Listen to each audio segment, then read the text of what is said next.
So one of my most anticipated games of 2019 is, of course, Luigi's Mansion 3. I am very excited. Well, I can't really say excited for this game. I'm just anticipating it. I'll say that for now. I'm really anticipating this game because I really want to see which direction they go with Luigi's Mansion 3. If they're going to go the route of more like the original, where it's a more open game, where you basically explore and unlock this giant mansion, or if it's going to be like the second game, where it's going to have a more mission-based structure, where you're basically just given objectives and you have to satisfy those objectives to complete the mission. And how the game is will greatly determine my enjoyment of the game, whether or not I enjoy it a lot, or whether or not I enjoy it not so much. And to me, just seeing the initial trailer, I can already tell I'm probably going to like it more than I did Luigi's Mansion 2 or Luigi's Mansion Dark Moon. But the real question is, will I like it as much as the original? And I really think that E3, now that it's about a month away, which is crazy to think that we're about a month away from E3, we're probably going to learn about Luigi's Mansion 3 in a month. We're going to see more. We're going to see gameplay. We're going to see stuff. And this is my top 5 things that we need to see from Luigi's Mansion 3 in E3 this year. So, without any further ado, let's get started. ZakPak, he's always there for you. ZakPak, only on YouTube. ZakPak, what will he do next? ZakPak, let's find out, 'cause it's on with the show.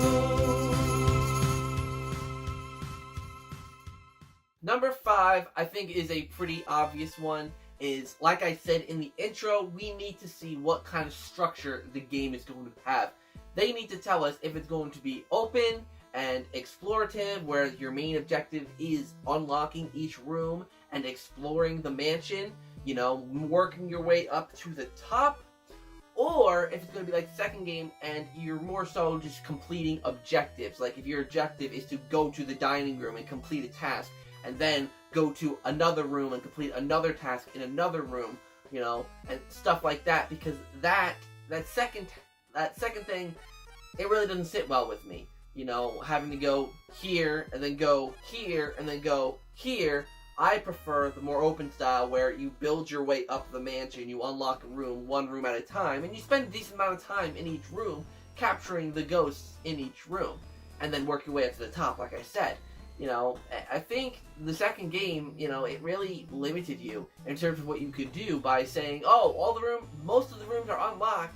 You just have a couple obstacles along the way. You just have to make your way across the whole mansion in the first mission. It's like, you know, actually, I think really only the first mansion and maybe the fourth that felt a true sense of progression throughout the mansion. Like the second game, I think like one of the first missions to go on is to get all the way to the roof. Like, that's one of the first missions in the second mansion, you know? So, you didn't really get that sense of exploration when your mission is get your ass up to the top of the mansion. Number 4 is portrait ghosts. These are things that, you know, we as Luigi's Mansion fans, we want to know if they're going to return or not.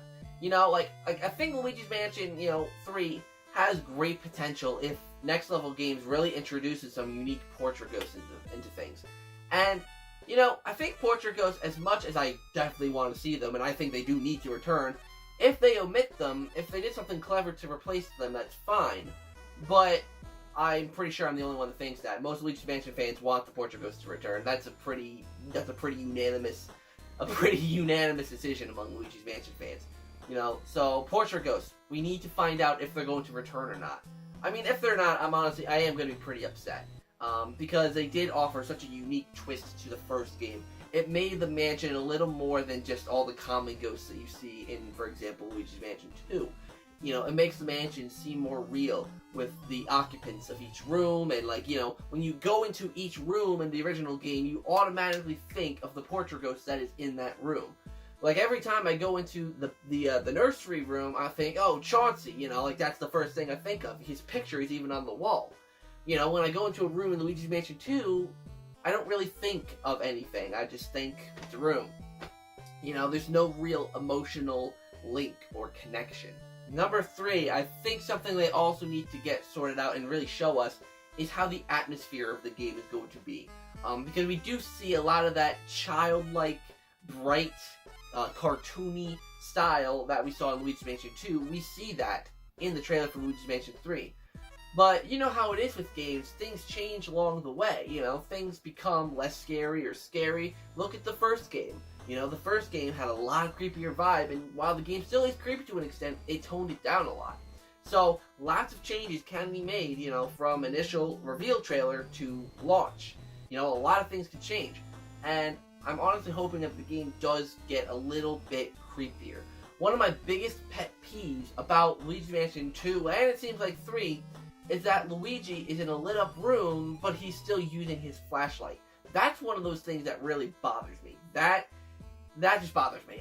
It's one of those things where it's like Luigi's using a flashlight in a lit up room, and I get it. You know, the flashlight's automatically on because like you use the strobe bulb and it charges it. I get it, but at the same time, if the room's lit up and there's no ghosts, you don't need a flashlight. So yeah, make the game overall spookier, darker.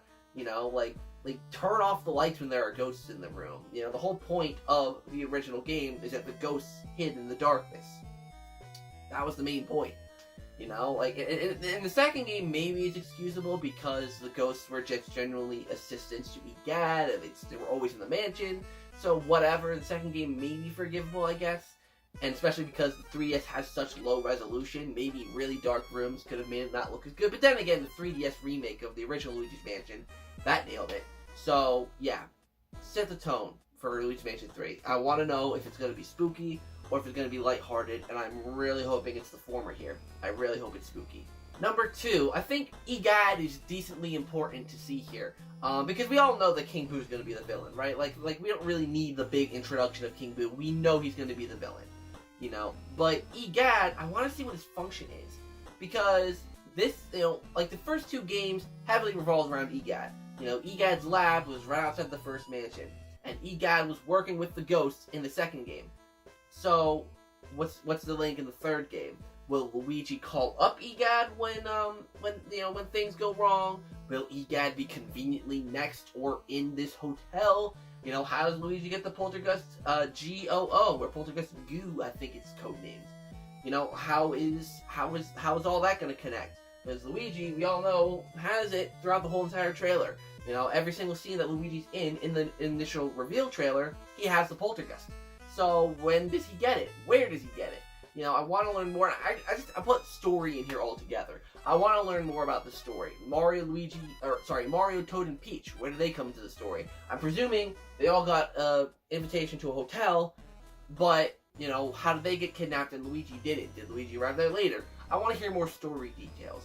Stories in Luigi's Mansion, they're never too complex. So, I think that if we get a story, you know, if we get an overview of the story, it really won't do much to, to turn people away from, you know, like, many people will be interested in the story, but story was never a focal point in Luigi's Mansion, so it's like, might as well just tell it.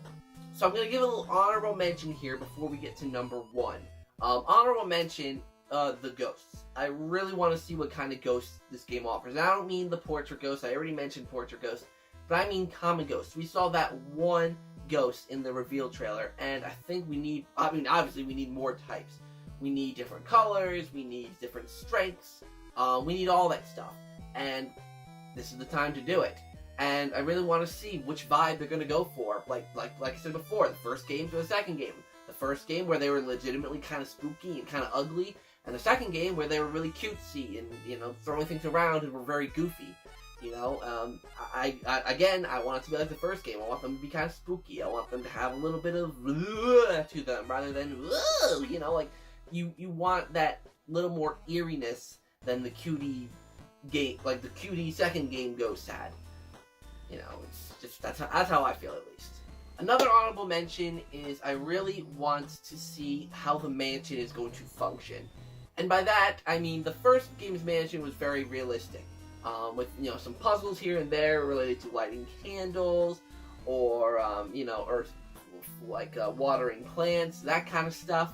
And then the second game had a lot of a more puzzly mansion, where it was like you lift a boulder and then you put it on this platform to lower a bridge, or you shoot a toad into a conveyor belt or something and have him, you know, it's very puzzly. And again, I gotta go with the former here. I wasn't a huge fan of the very puzzly mansions. Some people, this is something where the Luigi's Mansion community is half and half on. I'm personally not for it. I don't like it. I like the more realistic mansion, you know, where it was like legitimately like light the candles, smaller puzzles like that, rather than shooting a toad somewhere or shooting a boulder somewhere or holding something so that you'd weigh down a platform so that the door would open. You know, like, I wasn't a huge fan of those kind of things. But, yeah. So let's go on to number 1. One of the most important things also, at least in my opinion, is what else they're going to do. Now, of course, we know that there's going to be the story mode and all that, but will there be multiplayer? You know, will there be a multiplayer function? Will there be any extra modes? I think those are things that would be very important to learn about, you know, in this Nintendo E3 Direct. You know, like, we'll be able to climb a scare-scraper kind of thing again. I think that would be very, very fun, you know, to online multiplayer, where 4 Luigis, or probably Mario, Luigi, Peach, and Toad, have them all go together and go up this haunted tower thing. Will there be co-op? Will there be online co-op? What are they going to do for this game to make it big and make it special? Because, yes, you know, it'd be great. I can't wait for the story mode, but it would be really cool if they threw in some extra things as well. With, like I said, multiplayer, with Scare-Scraper, co-op multiplayer, you know, that kind of stuff. I think that's kind of stuff that'd be very important to share at E3. So thank you guys so much for watching this video. I know I probably missed quite a few things that people were thinking of, so if I missed anything that you're thinking, let me know down in the comments down below. And yeah, guys, thank you so much for watching this video, and until next time, I'll see you in the next video.